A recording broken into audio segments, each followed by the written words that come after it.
Hey, I'm Sean, host of The Gray Area, coming to you this week from a balcony in sunny Denver, Colorado. For the show this week, I talked to Charan Ranganath. He's a neuroscientist and author of the book Why We Remember.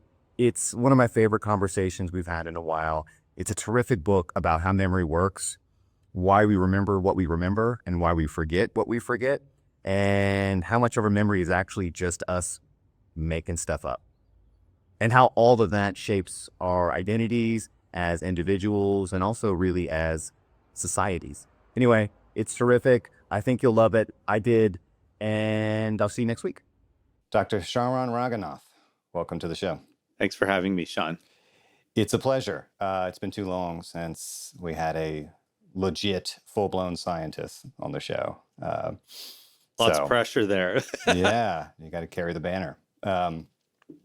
Let's get into this wonderful book you wrote. I learned a lot. And one of the things you say very early on is that the most important message to come out of the whole science of memory isn't that we should remember more, which is what everyone just naturally wants to do. You say that we actually have the wrong expectation about what memory is actually for. So I just wanted to start there. What is memory for? Well, I can tell you what it's not for, and this is where the wrong expectation comes in. It's not for storing and hoarding every experience from the past. It's about really giving us a resource that we can draw upon to understand what's happening right here and now, and to plan ahead and to anticipate what could happen in the future. So when people say, I have a bad memory, my memory sucks, my memory is spotty, what do you think they're actually misunderstanding about how memory functions? Yeah, I mean, it's a great question. I have that voice in my head, too, that says I have a terrible memory, right? But I've been saying that for a long time, and I never struggled in school. I could always remember things that I needed to for work, for instance. And it wasn't so much that I had a bad memory as much as I couldn't always remember what I felt was important in the moment when I needed it. And I think that's what sometimes people feel. But if somebody really has a bad memory, like a bad memory, they couldn't function in life. They couldn't work. They couldn't live independently. And I know because I've tested people and I've interviewed patients with really bad, clinically bad memories, and they just can't function. So I think often when I see people complain about their memory, they're often hyper functioning people who just feel like they should be remembering everything. And so that's what I'm talking about, is I'm really addressing those people. So if a truly bad memory means you can't function as an adult in the world, fair enough. But clearly some memories are better than others, right? Or is the mistake, my mistake, insisting on using words like better or That's worse? exactly the mistake, is using words like better or worse, right? So it's often, and I say that meaning that people often conflate more with better.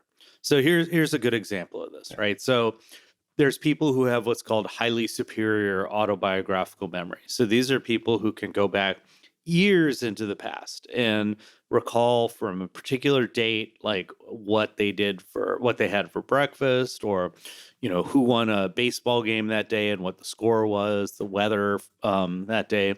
All of these details that most neurotypical people would not remember, right? And so you'd think, okay, these people have a great memory. But for one, they don't, in the sense that if you ask them to learn a new language, they will probably learn at the same speed as anyone who doesn't have highly superior autobiographical memory. Based on the research that's out there so far, there doesn't seem to be some kind of a benefit that makes them just better at everything. The second thing is, we know if you look at reports from people with superior autobiographical memory, it's not like they're like Bradley Cooper on Limitless. They're not like controlling the world. They're not any more happy or successful than other people, as far as we can tell. And if anything, they're a little bit plagued by this memory, because they often will ruminate about things that happen, even very minor things that happen that were negative. And so is that a better memory? I mean, some people online I've seen have described it as a curse that they wouldn't wish on anyone. Yeah, I mean, I don't want to be, Rain Man or Bradley Cooper here, but I'm sure I'm not alone. Well, I wouldn't mind being Bradley Well, Cooper for a day, but I'm sure he fair, has his own issues. Everybody does, right? fair. It would be fun to be more handsome for a day. But Sorry setting that about that. aside, my question would be, why is it that I can have near photographic memories about certain things, certain books, certain events, other mostly random, stupid, trivial stuff, and have so little capacity so often to remember things like faces and names, even though I'd very much like to remember faces and names. And I think there are very good reasons, moral, social, whatever, to remember faces and names. And yet Mhm. I just consistently botch it. Why is that? Well, there's a whole lot of reasons, but if we talk about the problem of faces and names, this is something that everyone who complains about memory, this is the first thing that comes up. So you're not alone. Essentially, when we're trying to pull information from memory, we have a challenge, which is that memories compete with each other.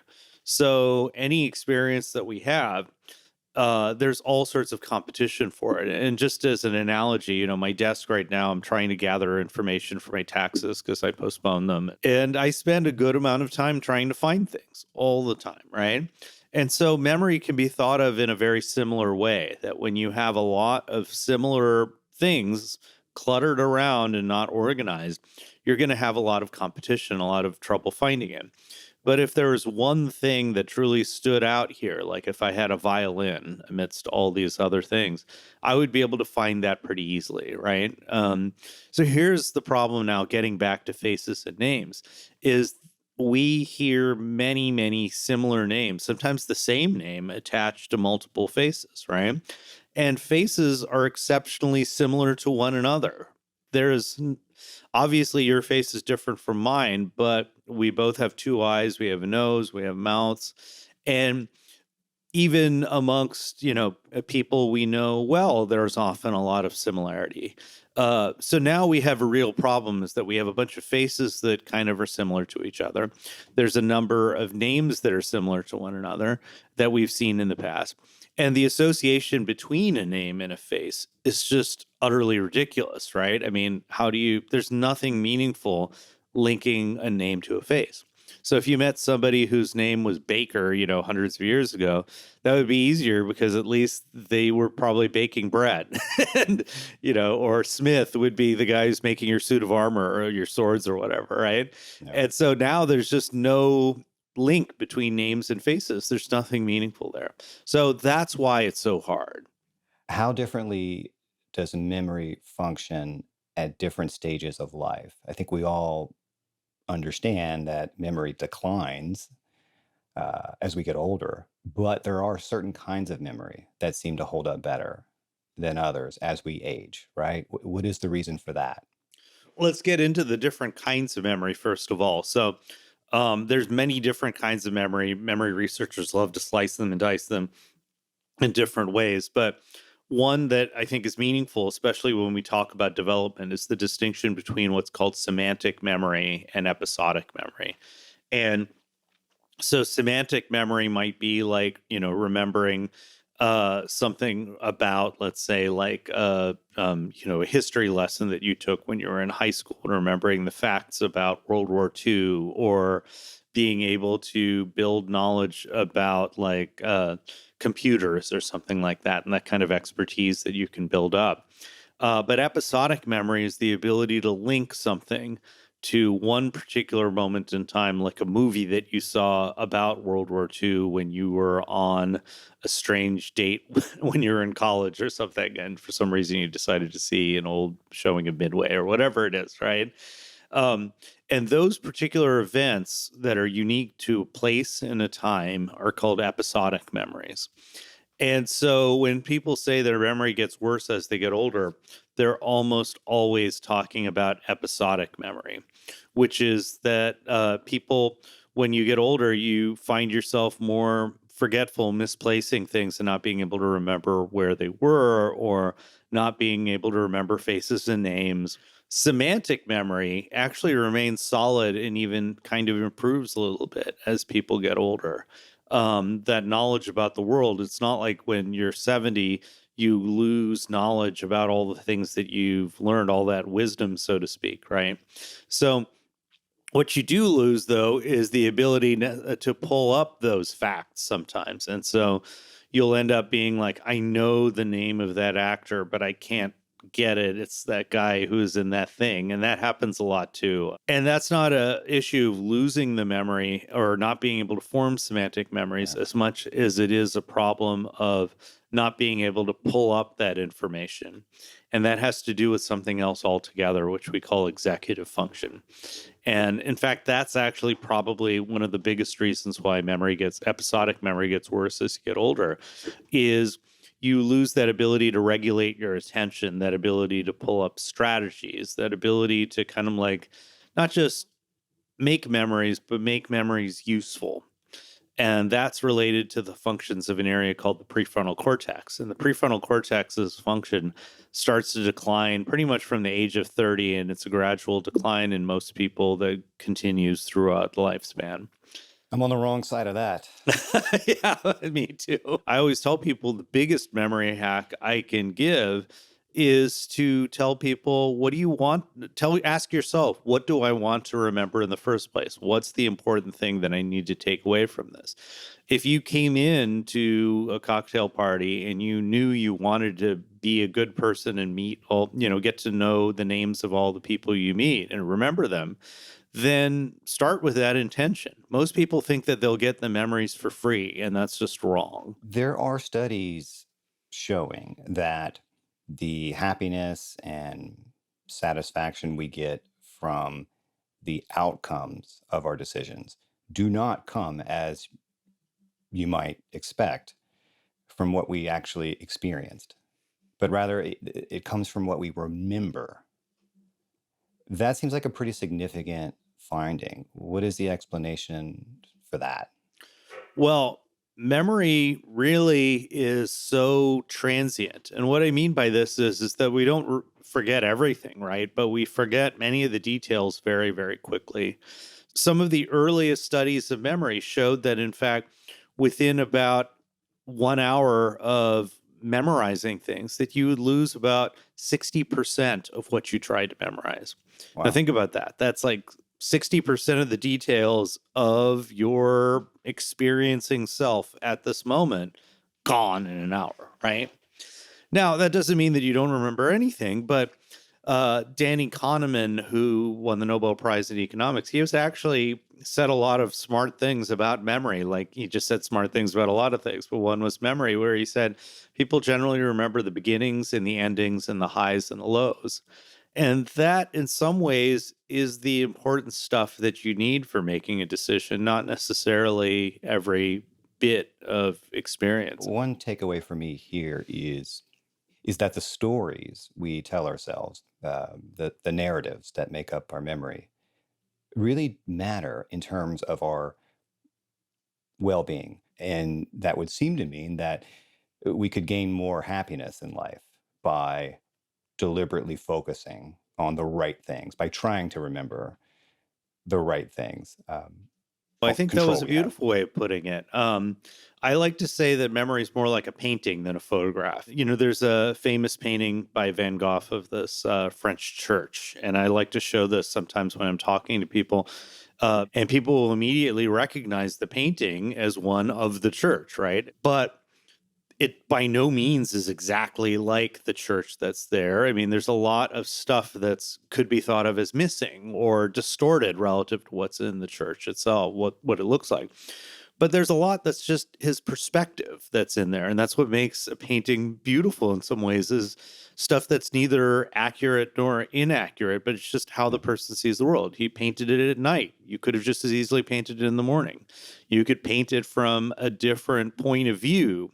You could paint it small. You could paint it big. You could look at one door, and every time we remember an event, we're creating a new painting, right? So often people will tell me about good and bad memories, good and bad experiences, but that can change. And I think even though that seems a little bit counterintuitive, I think many of us have had times in our life which were objectively bad, sometimes terrible. And we Yeah. can look back on that from a completely different point of view. So in my book, I talk about an experience which is just like almost everything that could go wrong did go wrong when I was going on this paddleboarding expedition. I almost died, in that thing. And now it's a pretty funny story. I really like to share it. Yeah, well, that story actually in the book made me think about trauma and Hmm. memory, and even worse kinds of traumatic experiences than that, right? I mean, so for someone who's been through uh, real trauma, just terrible, terrible trauma, forgetting can feel impossible. I mean, how do traumatic memories differ from ordinary memories in the brain? Do they differ at all? Oh, they do for sure. For one thing, the brain is wired in a way to preferentially keep memories for things that are emotionally significant. And the reason is our emotions are tied to, they're not equivalent to, but they're tied to these motivational circuits in our brain that are trying to keep us alive, right? And so often when people have a traumatic event, they feel an existential threat, and they're often arousing or stressful. And there's chemicals in our brain that are released during these experiences. Noradrenaline's one. Cortisol is a stress hormone. There's gobs of hormones that are released during stress. But there's also exciting, kind of more positive experiences, like that kind of moment when you're going to get your first kiss or something like that. And that's associated with dopamine release in the brain. There's all sorts of chemicals like this. Yeah. They promote plasticity. They allow new memories to be locked in much more effectively, right? So that's why these traumatic memories tend to stick with us often.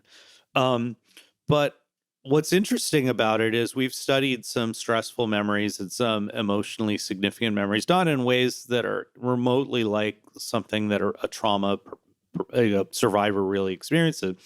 But what we find even with those is there's a difference between the brain systems that actually are involved in giving you the details of what happened and the Mhm. brain systems that actually just rev you up and give you the visceral feeling of the experience, right? So let's say you got into a car accident. Later on, you remember the car accident. Well, there's the details of what happened, right? Like this person ran a stop sign and they crashed right into me and they're driving like a red car. Um, and then there's the feeling of imminent danger, the feeling of pain when you got hit and you're jerked forward or something, right? And it turns out that those are different, but the thing that makes people feel like it's a photographic memory or they can experience it like in the moment is not the details. It's really the emotion that's associated with it. And so that's a key thing that makes traumatic memories different. Yeah. And this brings me to another point that I like to bring up to people who tell me, can you help me forget this experience? You want to be able to remember them without that emotional punch in the face. Lots of people who do survive traumas can do that. The brain has natural ways. Matt Walker says that it happens during sleep. And I think that is a part of it, that the brain changes these memories to become more useful to us and less toxic to us later on, less radioactive. But when it doesn't happen, that's when people get PTSD. I really enjoyed the bits in the book about music and the unique power it has, and I thought it was fascinating when you were talking about the study you worked on. I think when you were just a baby grad student, and you expected that having subjects listen to sad music would make it easier for them to remember sad events in their lives, and that remembering sad events would make them sad. But why does listening to sad music make us remember sad events? And does the dynamic also work in the opposite direction? I think this is a very important point, is that our episodic memories are rooted to a place in time. And part of what makes a unique time in our lives, a unique moment in time, significant is the feelings that we have in the time. You might be remembering something like, your high school graduation, and there's the content of that memory, but then there's also the feelings that you had at that moment, and that those feelings are part of what we call the context. And so if you imagine episodic memories, if they were books in a library, you would be sorting those books not according to the content, but really to the context. And that, as I said, the emotions are part of that context. And so if in the moment you are in a particular emotional state, it's almost like as if you're looking at the section of the library that has information relevant to that context. And so that's why music can be such a powerful vehicle. And it's not only the emotional part, it also can be because you listen to particular kinds of music during particular times in your life. Yeah, it's such a unique trigger in that way. I think you talk in the book about, if you hear a couple of chords of Born in the USA, it reminds you of some of the racist bullshit you would hear when you were in like junior high or high school. And, it made me think, if I hear the Rolling Stones song Wild Horses, it takes me right back to when my mom died in 2020. I listened to that song over and over again when she passed away because it reminded me of her. It was her favorite song. And for the rest of my life, if that song comes on, I am right back there when that happened. I mean, there's nothing else that quite does that in that way. And I think part of it is the emotional pull, and part of it is the uniqueness of particular kinds of music or pieces of music to particular kinds of relationships we have or times in our life. Who we are is constantly changing, right? And music is often tied to our sense of who we are, that it's like we choose particular times of music based on who we are at a particular time in our life. And so music is this beautiful vehicle to access those memories of who we were. And that's part of, I think, why there's this nostalgia that's associated with music, is because it really takes us back not only to the memories of what happened, but the feeling of what we were like when we were at that point in our lives. Support for the show comes from Bombas. You know those songs that make you just want to run? Maybe you're in the middle of a workout and you're totally spent, but then that one track hits. Maybe it's Tool, maybe it's a little Wu-Tang, and boom, you're back. That's kind of like what Bombas socks do. You put them on and you're ready to go. This summer, you can get moving with Bombas socks, specially designed to wick sweat, keep you cool, and prevent blisters. You probably know I've tried out Bombas for myself. They are my favorite socks. In the winter and fall, I rock their wool socks because I wear boots a lot, and they're super thick but still breathable. Now that it's 500 degrees down here on the Gulf Coast, my go-to socks are their lightweight athletic socks. They are comfortable and they really do keep you cool and dry. You can head over to bombas.com/gray area and use code gray area for 20% off your first purchase. That's bombas.com/gray area, code gray area at checkout.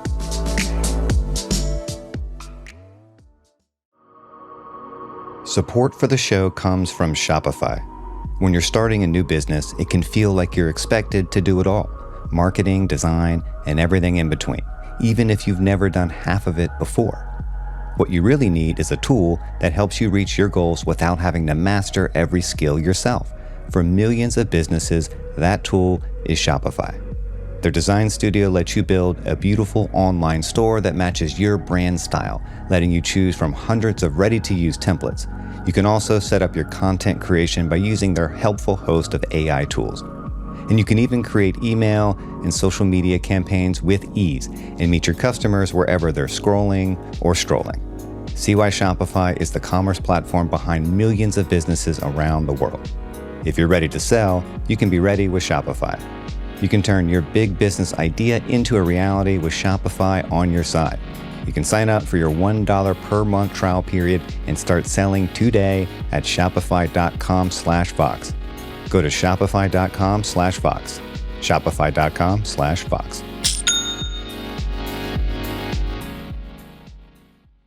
I wanted to ask you about the role of memory in shaping our identities, our sense of self. And you talk about how our life narrative is really this thing stitched together through memory and our social interactions and the stories we tell about who we are and what we are.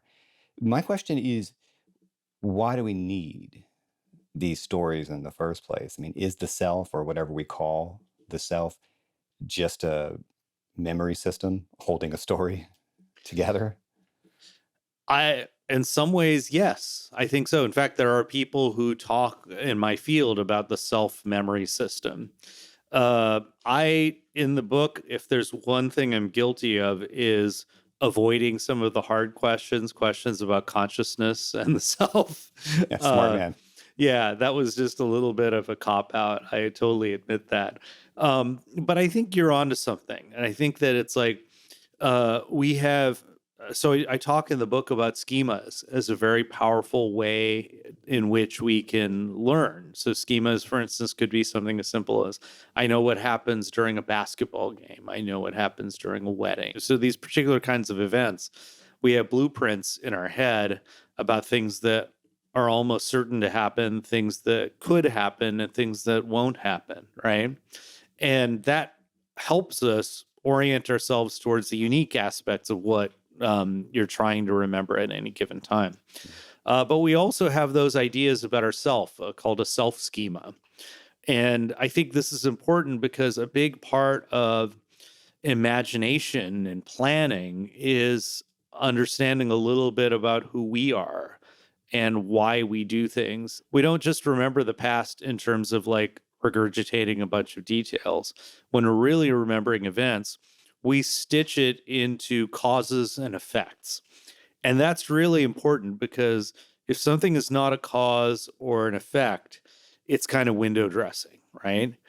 And so we don't remember that somebody was like, left the room, but we remember they left a room because they were angry at us or Oh, I because gotcha. they just got interrupted by an emergency phone call. And I think our sense of who we are gives us a way of organizing our past and organizing things into causes and effects too. This is more of a philosophical question than a scientific one, but this is the show, so I'm going to ask anyway. If someone loses their memories, if they cannot remember their life, can they still be themselves? Can they be the same self they were? There's a person named Stan Klein at UC Santa Barbara who asked this very question, and he makes a strong case. I tend to think of philosophy as above my pay grade, but I tend to invert the usual like kind of tech bro view of the world, and I kind of think of math and physics as easy fields because there's an answer, and psychology is a much more of a hard science because there's not really clear answers, and philosophy is like where you get into the stratosphere. We just have to sound like we know what we're talking about. Yeah. You people, the scientists, actually have to know what you're Yeah, talking exactly. about. I think it's like the real experts will say, I don't know. And I don't know, but Stan has studied people with very, very dense amnesia and has made a good case that these people still have a sense of who they are. But here's the thing. So there's not cases literally of people losing every memory of what they've experienced, but there are people, for instance, like a patient named KC that Endel Tulving studied. He's a really he came up with the concept of episodic memory, and the claim was he could look all the way back in the past and he still didn't have that ability to mentally time travel, right? And there's a little bit of an emptiness to them, a little bit of a flatness. They're in the moment, but there's not a sense of what they could do or what they could be because they don't have these episodic memories to draw upon to give them like kind of more of a flavor of who they are. And I think that's really important because like I said, our sense of self normally is constantly changing as we keep Right. acquiring episodic memories. But people who have amnesia, even if it's like something more like the typical kind of amnesia is you have a stroke or something and you're unconscious for a while. When you come to, you lose memories for something, you lose your ability to form new memories, and you might lose memories going back 10 years, but you still remember your childhood. And what happens is these patients who have severe amnesia will get stuck in time. They'll look in the mirror and they'll say, "Oh my gosh, who is this person?" But to them, it's like they still feel like they were the person they were, 20 years ago, 30 years ago. And in some cases, I think that's why people with severe Alzheimer's, you sense that they're regressing as they kind of like lose that ability to go back to that wellspring of episodic memories. So I think, yeah, we have a capability of having a self, but that self becomes much emptier and thinner as you lose memories. Can we say that political movements, in some sense, are doing the same thing, just at another level? Are they stitching collective memory into a collective identity? 100%, 100%. This idea of collective memory is still one that it's still a developing concept in our field. A lot of the work that's been done on collective memory is actually done in the fields of history and sociology, but it's a very relevant concept. I mean, just as an How would you example. define that, if you don't mind me asking? Just Yeah, that term, absolutely. I collective mean, you memory. can So, define it very broadly, which is a shared memory a memory that's shared amongst multiple people. If you have close family members, you probably have a collective memory of the family. yeah, And that gives you a sense of your familial identity because you all have this shared story, right? And your experience might be different than the experience of your parents or siblings. But once you share those experiences with each other, it's no longer your memory. Just the act of expressing that memory in a way that someone else can understand it changes the memory for you. And then now the other person has a memory for something they've never experienced before because you've told them about it. And so as these memories get passed back and forth, they're constantly modified, right? And I think this is key to what makes humans so successful in the world is that we can build memories and benefit from other people's experiences and wisdom. But it creates huge problems because memory can be selective and memory can be, so it can be highly incomplete and it yeah. can also be inaccurate many times, right? And Sometimes so intentionally so. sometimes intentionally, exactly. So if you want to form an authoritarian regime, the first thing you do is you seize collective memory. You Yeah. take down statues. You start to regulate, the teaching of history in schools. You remove references in historical archives, right?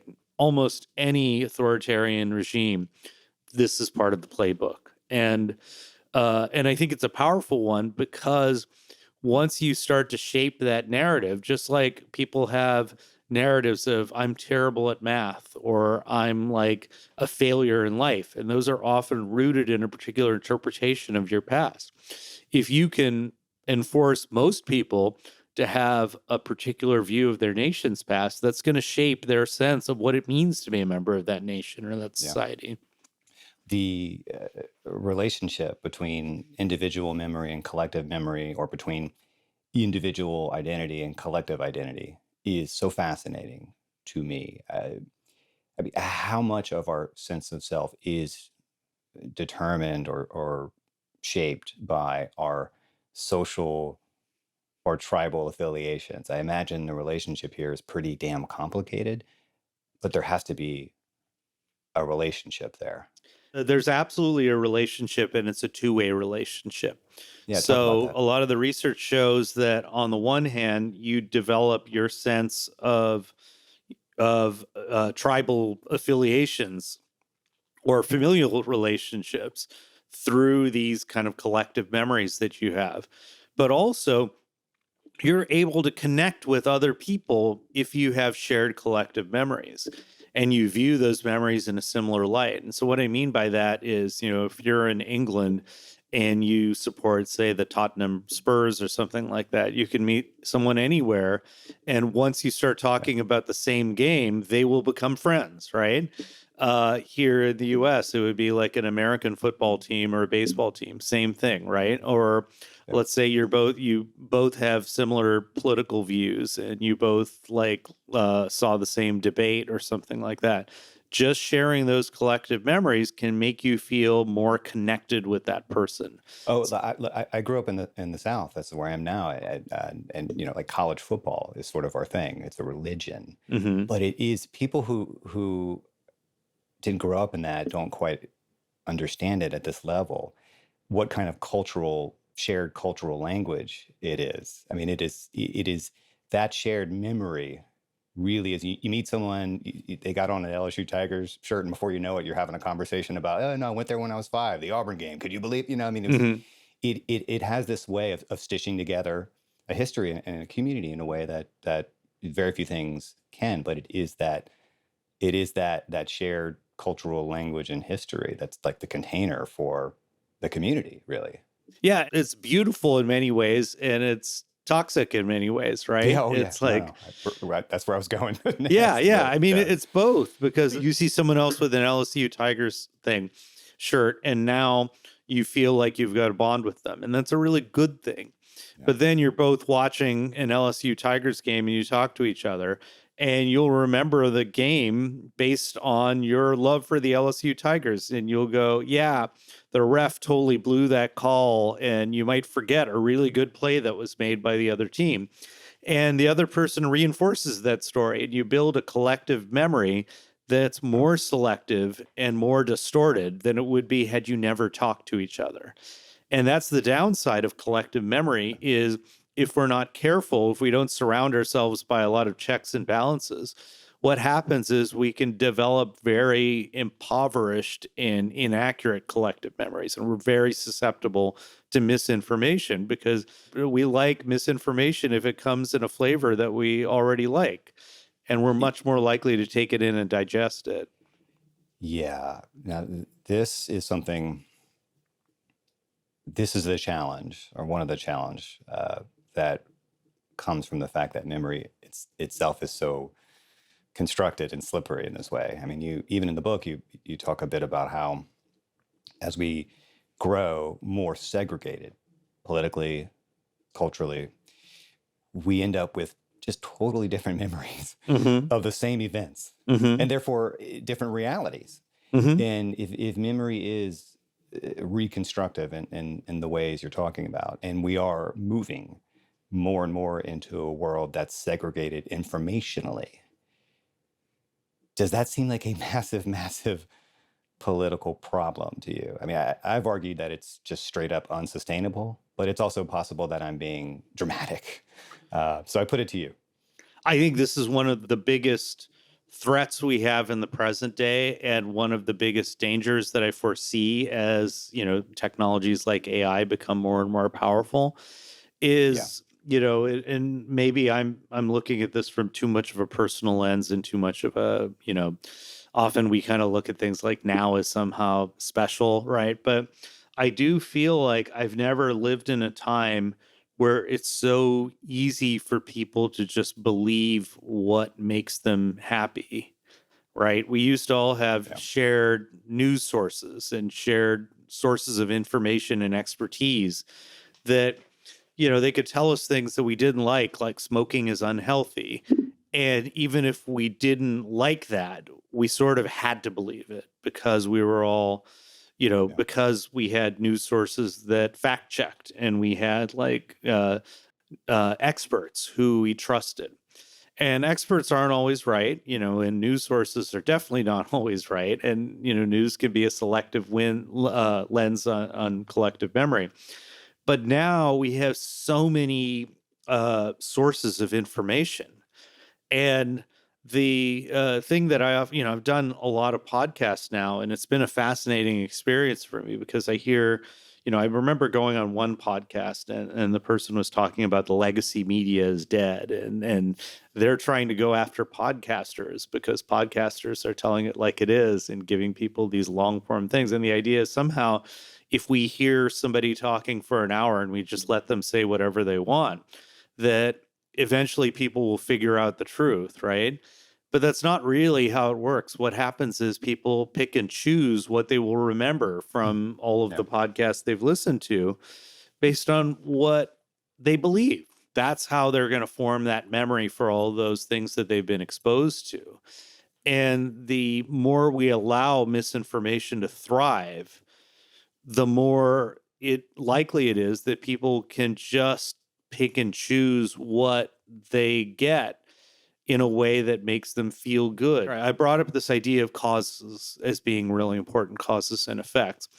And so we often will decide about facts and we'll make decisions about things in the world based on our understanding of causes and effects. But the way our brains do it is kind of like making the best of bad information.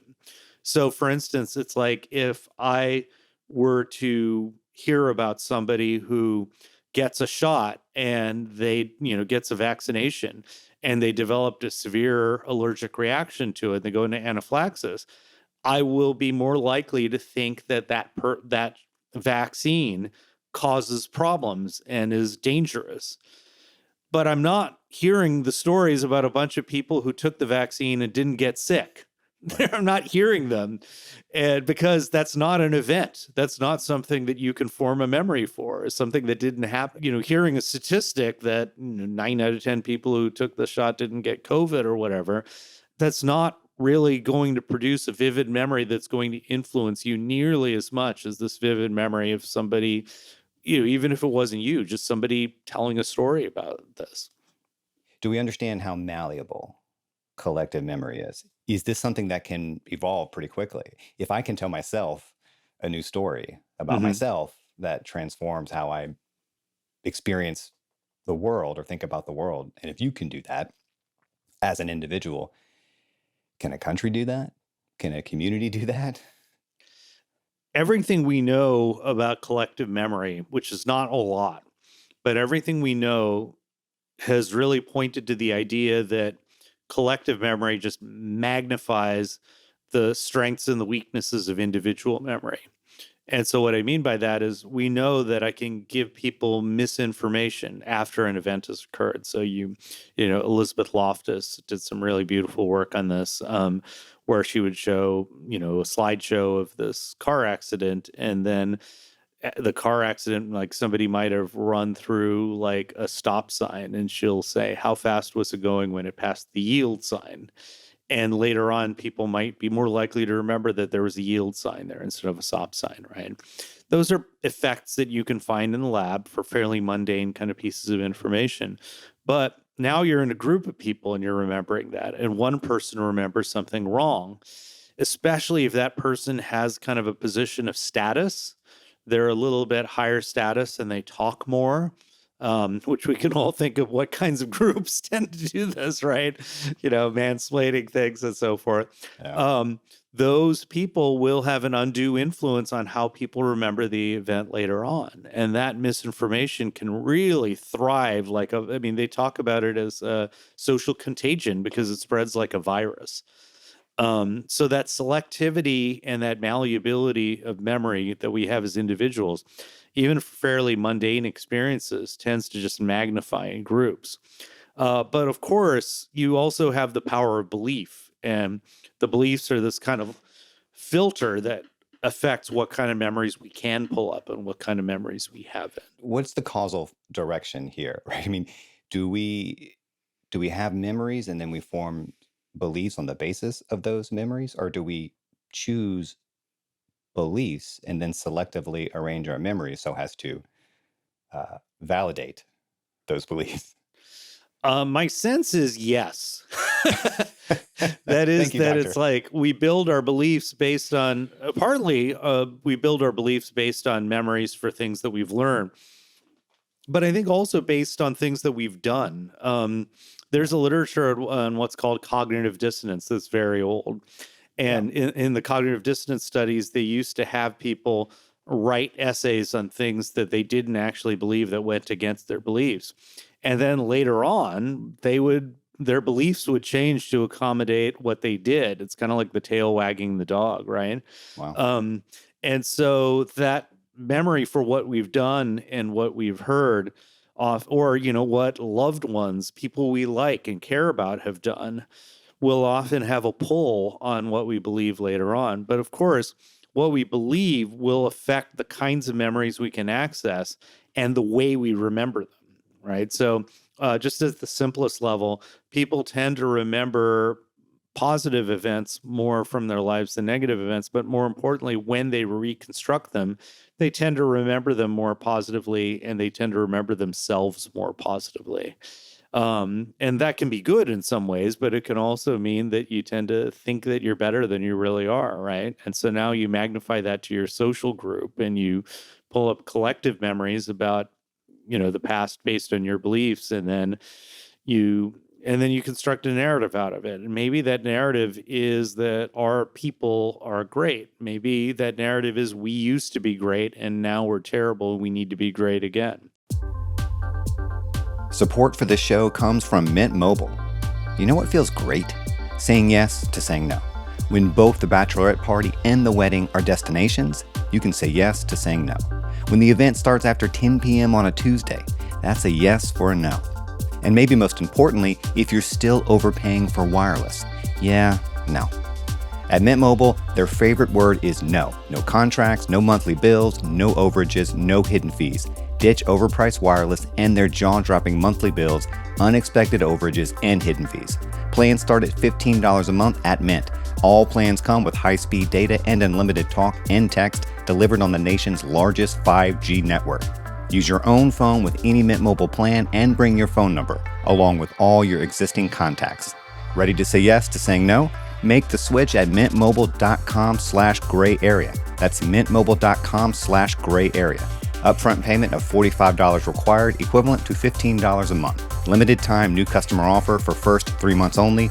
Speeds may slow above 35 gigabytes on unlimited plan. Taxes and fees extra. See Mint Mobile for details. Do we sometimes have to forget, let go of memories in order to forgive and move on?